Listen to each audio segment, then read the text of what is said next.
मुलाला हात जोडून विनवणी करणारी आई, समजवणारे वडील आणि मृत्यूच्या काठावर जवळपास 2 ते 3 तास उभा असलेला एक तरुण मुलगा. खाली पोलीस होते, अग्निशमन दल होतं, नागरिक होतं. एवढंच नाही तर तो खाली पडला तर त्याचा जीव वाचावा म्हणून दरीच्या बाजूला जाळी लावण्याचा प्रयत्नही करण्यात आला होता.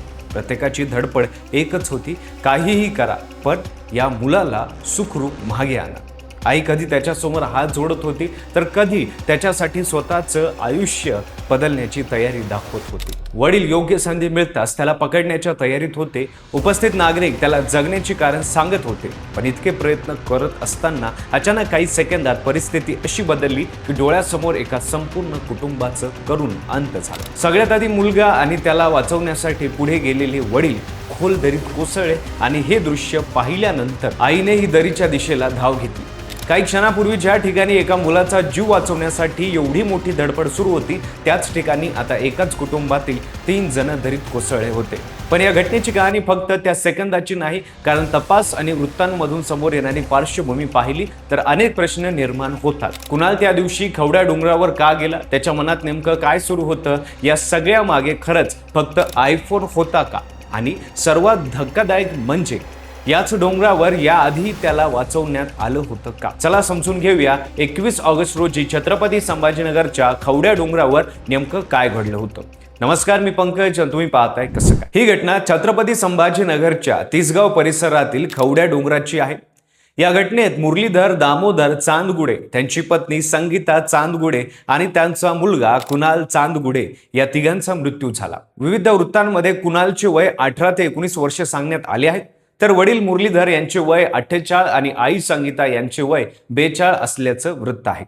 चांदगुडे कुटुंब मूळ जालना जिल्ह्यातलं अंबड तालुक्यातील धनगर पिंपळगाव येथील असल्याची माहिती समोर आली आहे.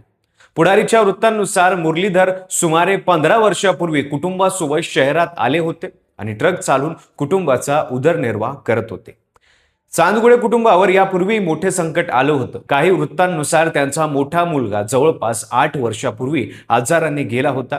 त्यामुळे कुणाल हाच आई वडिलांचा मोठा आधार बनला होता. विशेष म्हणजे कुणाल अभ्यासात हुशार होता, 10वी शाळेत दुसरा आला होता आणि डॉक्टर होण्याचं स्वप्न पाहत नीटची तयारी करत असल्याची माहिती काही वृत्तांनी दिली आहे. म्हणजे एका बाजूला आपल्या मुलाबद्दल अनेक स्वप्न पाहणारे आई वडील आणि दुसऱ्या बाजूला शुक्रवारी सकाळी अचानक बिघडलेली परिस्थिती.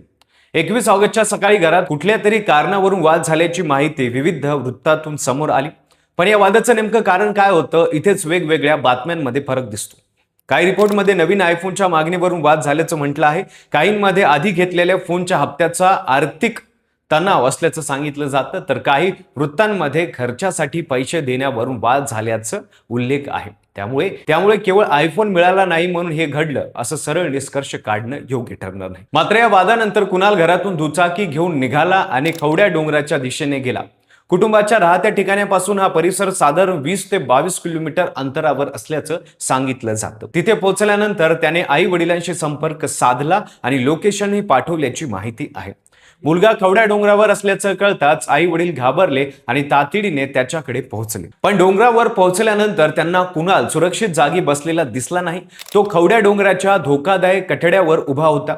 खाली खोल दरी आणि समोर मुलगा. त्याला जबरदस्तीने पकडण्याचा प्रयत्न केला तर परिस्थिती आणखीन बिघडण्याचा धोका होता. त्यामुळे त्याची समजूत काढण्याचे प्रयत्न सुरू होते. पोलीस आले, अग्निशमन दलाला बोलवण्यात आलं. स्थानिक नागरिक आणि गावातील पदाधिकारी घटनास्थळी जमा झाले. काही रिपोर्ट 2 तास तर काही जवळपास 3 तास ही मनधरणी सुरू असल्याचं सांगतात. प्रत्येक जण कुणालला एकच विनंती करत होता, मागे ये, आयुष्य संपून कोणताही प्रश्न सुटणार नाही.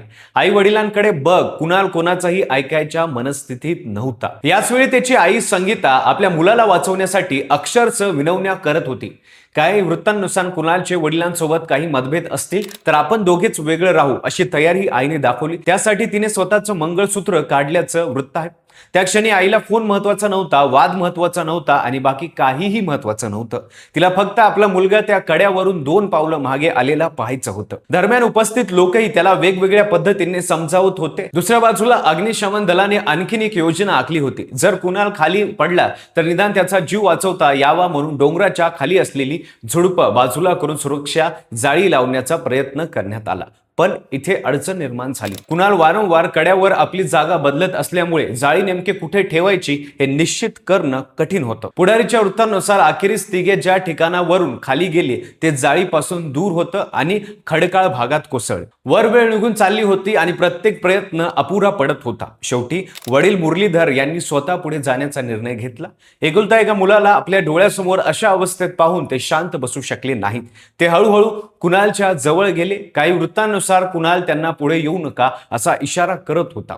तरीही मुरलीधर पुढे गेले आणि योग्य क्षण मिळताच त्यांनी मुलाचा हात पकडून त्याला मागे खेचण्याचा प्रयत्न केला आणि इथे काही सेकंदात संपूर्ण चित्रच बदललं. मुलाला वाचवण्याच्या या प्रयत्नादरम्यान कुणाल आणि त्याचे वडील मुरलीधर यांचा तोल गेला आणि दोघेही दरीत कोसळले. खाली बचावासाठी जाळी होती. जवान तयार होते, पण दोघे जाळी असलेल्या भागापासून दूर खडकाळ भागात कोसळले. आपला मुलगा आणि पती आपल्या डोळ्यासमोरून दरीत कोसळल्याचं पाहणाऱ्या संगीता यांना मोठा धक्का बसला.